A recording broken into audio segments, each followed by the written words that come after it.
Cantonment వాణి కార్యక్రమంలో అత్యధిక శాతం ప్రజలు కంటోన్మెంట్ నుంచి వచ్చి వారి సమస్యలు తెలపడం జరిగింది, వాళ్ళ అవసరం తెలపడం జరిగింది. అవన్నీ రికార్డ్ అయింది. ఖచ్చితంగా ప్రతి ఒక్క సమస్య పరిష్కరిస్తాం. ఈ యొక్క కార్యక్రమానికి సహకరించిన కంటోన్మెంట్ బోర్డు సిఇఓ గారికి నా యొక్క హృదయపూర్వకంగా ధన్యవాదాలు తెలుపుతున్నాను. ఎందుకంటే ఇంతవరకు హిస్టరీలో ఏనాడు కూడా ఇలాంటి కార్యక్రమం ఏర్పాటు చేయలే. నేను ఈరోజు ఏర్పాటు చేయగలుగుతున్నామంటే సిఇఓ గారు వస్తా అని వారి అఫీషియల్స్ అందరూ ఇక్కడికి కూర్చోబెడతా అంటేనే ఈ కార్యక్రమం ఆర్గనైజ్ చేయగలిగాం.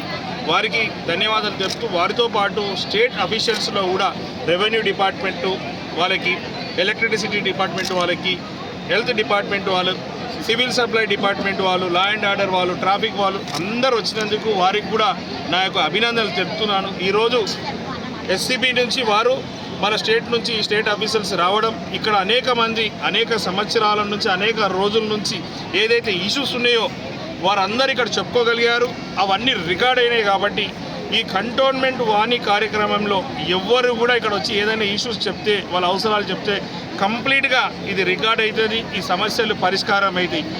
మామూలుగా అయితే కంటోన్మెంట్ వాణి కార్యక్రమం కాకుంటే నా వద్దకు కూడా మా క్యాంప్ ఆఫీస్కి వస్తారు, జిహెచ్ఎంసీకి పోతారు, అదే మాదిరిగా వివిధ ఆఫీసులైనా స్టేట్ గవర్నమెంట్కి వెళ్తారు, కంటోన్మెంట్ బోర్డు కూడా వెళ్తారు. రికార్డింగ్ ఉండదు, రికార్డ్ చేయరు. వారు వస్తారు, వాళ్ళు చెప్పుకుంటారు, వెళ్ళిపోతారు. కానీ ఇక్కడైతే ఈ ప్రోగ్రాంలో ఖచ్చితంగా రికార్డ్ అవుతుంది. సమస్యలు పరిష్కరించాలని ఒక కాన్ఫిడెంట్గా ఎన్నో సంవత్సరాల నుంచి కన్ఫ్యూషన్, ఎక్కడికి వెళ్ళాలి, ఈ కోఆర్డినేషన్ లేక ఇబ్బంది అయింది. కాబట్టి అలాంటిది ఏమీ లేకుండా పర్ఫెక్ట్గా మా ప్రజలకు సేవ చేయాలనే ఉద్దేశంతో, ఎందుకంటే వారు ఎంతో నమ్మకంతో నాకు ఓటేసి ఆశీర్వదించి వారికి సేవ చేసే అవకాశం కల్పించారు. కాబట్టి ఒక సేవకుడుగా ఈ యొక్క కంటోన్మెంట్ వాణి ఈ నెలనే కాదు, ప్రతి నెల 11 నుంచి 2 గంటలకు ఉంటుంది. వాళ్ళ వారిగా ఉంటుంది. అందరూ వారి సమస్యలు తెలిపొచ్చు. వీలైనంత వారి సమస్యలు పరిష్కరిస్తాం. ఒకటి ఇదే కాకుండా మీ అందరికీ తెలుసు, కంటోన్మెంట్ బోర్డులో ఎలాంటి డెవలప్మెంట్ కార్యక్రమం చేపట్టాలైనా కూడా కంటోన్మెంట్ బోర్డు మీటింగ్లో ఎజెండాలో పెట్టాలి. ఎజెండాలో పాస్ అయితేనే ఆ పని అమల్లోకి వస్తుంది. ఈ వాణిలో కంటోన్మెంట్ వాణి కార్యక్రమంలో ఎవరెవరైతే వచ్చారో అది ఖచ్చితంగా కంటోన్మెంట్ బోర్డు మీటింగ్ ఎజెండాలో వస్తుంది. అది పాస్ అవుతుంది. పాస్ అయిన తర్వాత ఇంప్లిమెంట్ కూడా అవుతుంది. దీనికి బోర్డు నిధులు కావచ్చు, ఎమ్మెల్యే నిధులు కావచ్చు, స్టేట్ స్పెషల్ ఫండ్స్ కావచ్చు, వివిధ శాఖల నుంచి కూడా నిధులు తీసుకొచ్చి ఒక బ్రహ్మాండమైన డెవలప్మెంట్ చేయాలంటే ఇలాంటి కార్యక్రమం చాలా అవసరం. కాబట్టి ఏర్పాటు చేయగలిగినాం. దీనికి సహకరించిన కాంగ్రెస్ పార్టీ సీనియర్ నాయకులు ప్రతి ఒక్కరికి పేరు పేరున ధన్యవాదాలు.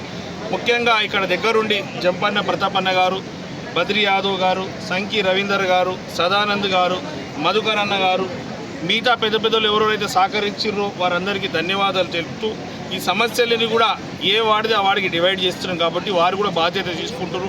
పుట్టిగానే ఏది లీడర్ కాలేరు. కాబట్టి ఇలాంటి ఎలక్షన్లలో గెలవడం ఎంత అవసరమో అంతకన్నా ఎక్కువ సమస్యల పరిష్కారం అవసరం. కాబట్టి వారికి కూడా బాధ్యత అప్పచెప్పారు.